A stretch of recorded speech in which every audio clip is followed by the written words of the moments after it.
Ada satu hadis yang antum sudah hafal, dan manfaat hadis ini untuk kita ingat terus supaya kita betul-betul menuntut ilmu syar'i. Di dalam hadis yang sahih yang diriwayatkan oleh Imam Muslim dan yang lainnya, Nabi SAW bersabda dari sahabat Abu Hurairah radhiyallahu an, Nabi bersabda, "Man naffasa an mu'minin kurbatan min kurabi dunya, naffasa Allah anhu kurbatan min kurabi yaumil qiyamah. Wa man yassara ala mu'sirin, yassara Allahu alaihi fid dunya wal akhirah. Wa man satara musliman, satara Allah fid dunya wal akhirah. Wallahu fi auni al-'abdi ma kana al-'abdu fi auni akhi. Wa man salaka tariqan yaltamisu fihi 'ilman, sahhala Allahu lahu bihi tariqan al jannah. Wa majtama'a qaumun fi baitin min buyutillah yatluna kitab Allah wa yatadarasunahu bainahum illa nazzalat 'alaihimus sakinah wa ghashiyatuhumur rahmah wa haffathumul malaikah wa dzakarahumullahu fi man 'inda wa man batta'a bihi 'amalu lam yusri' bihi nasabu." Dari sahabat Abu Hurairah radhiyallahu an, ia berkata, telah bersabda Rasulullah sallallahu alaihi wasallam, barang siapa yang melapangkan kesulitan seorang mukmin dari kesulitan dunia, maka Allah akan lapangkan dia dari satu kesulitan di hari kiamat.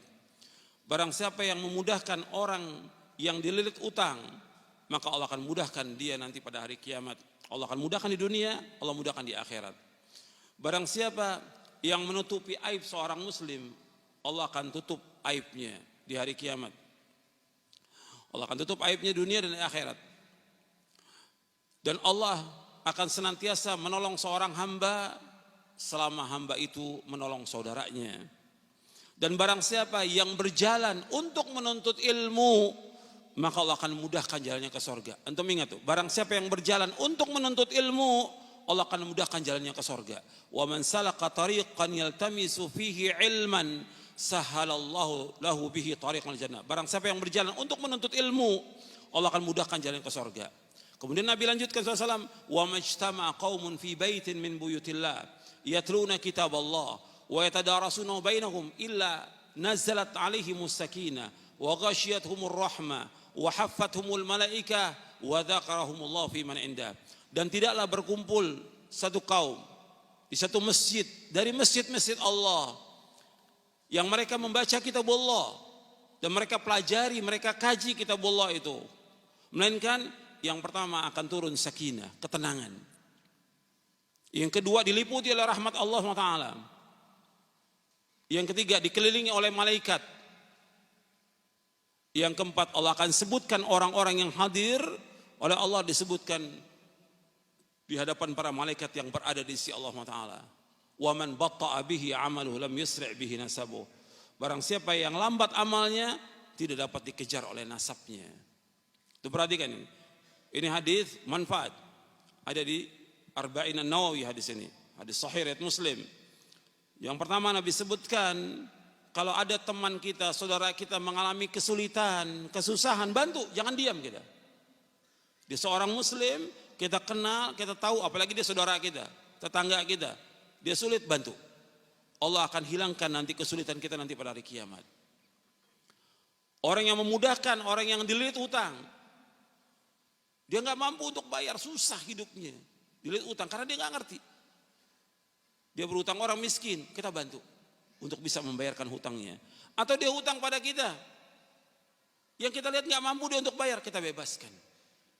Atau kita berikan tempo atau bebaskan, seperti Allah sebutkan dalam surah Al-Baqarah, wa in kana dzu usratin fanadhiratun ilai maisarah wa an tasaddaqu khairul lakum in kuntum ta'lamun. Dan jika orang yang sulit nggak mampu untuk bayar hutang, kamu tunda sampai waktu dia lapang. Kalau kamu sedekahkan itu lebih baik bagi kamu jika kamu mengetahui. Mudahkan orang yang dililit oleh hutang.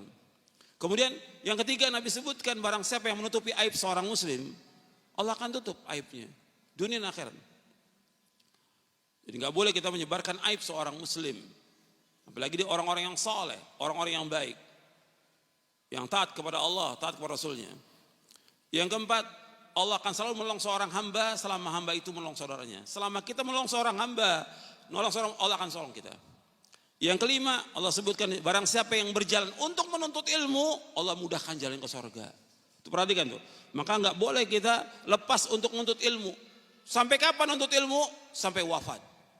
Terus kita harus semangat untuk menuntut ilmu syar'i sampai kita diwafatkan oleh Allah.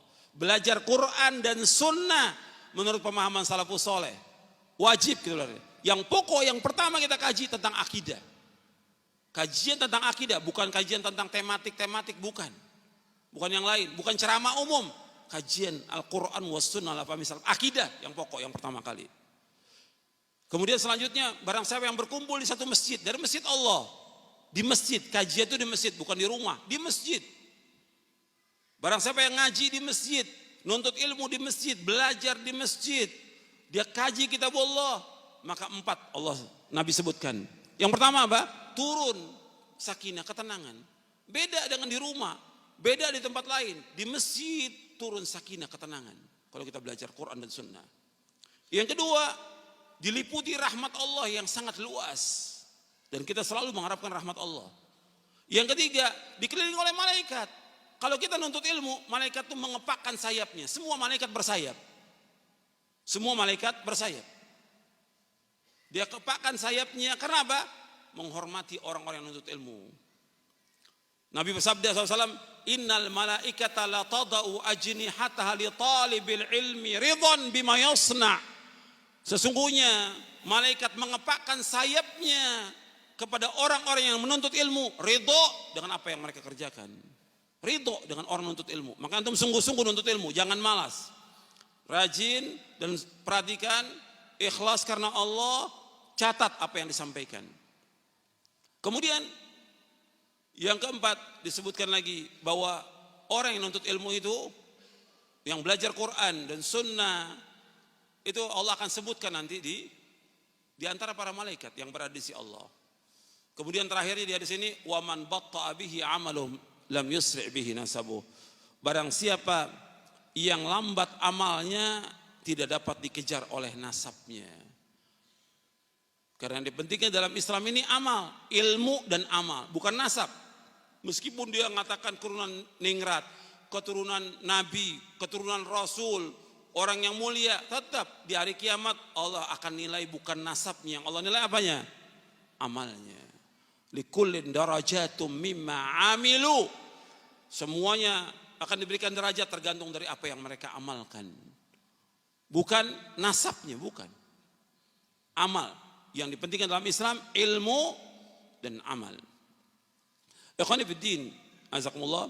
Ini sebagai muqaddimah yang penting supaya kita terus semangat untuk menuntut ilmu dan mengkaji Al-Quran dan Sunnah ala fahmi salaf di masjid-masjid Allah. Di mana ada masjid, cari masjid untuk mengkaji Al-Quran wa Sunnah ala fahmi salaf. Kaji. Sebab ini tempat yang barokah.